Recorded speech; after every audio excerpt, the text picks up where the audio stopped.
Obila e kaunti ma Migori osechako timo nonro ewi tho mar komanda mar sub-county ma Kegonga, James Mugo, tok nyawadgi chiele gi magina e bamne kuom hawi marach. Kaluwore gi ripot mar Obila, James no chiel gi magina e kinde mane okawo gigene mag tich kuom apisa mochung'ne gige lweny e tesend Obila ma Kegonga.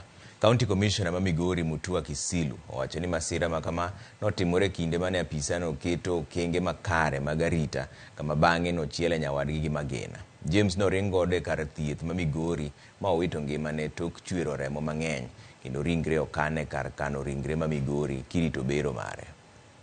Sub-County Police Commander for Kuria East, Mr. James Mugo Kabacha. Fortunately, in the evening, that was around 6:30, while he went to pick his firearm from the officer in charge of the Hamari, while the officer was conducting what we normally call safety measures, precautions, before he issued the firearm.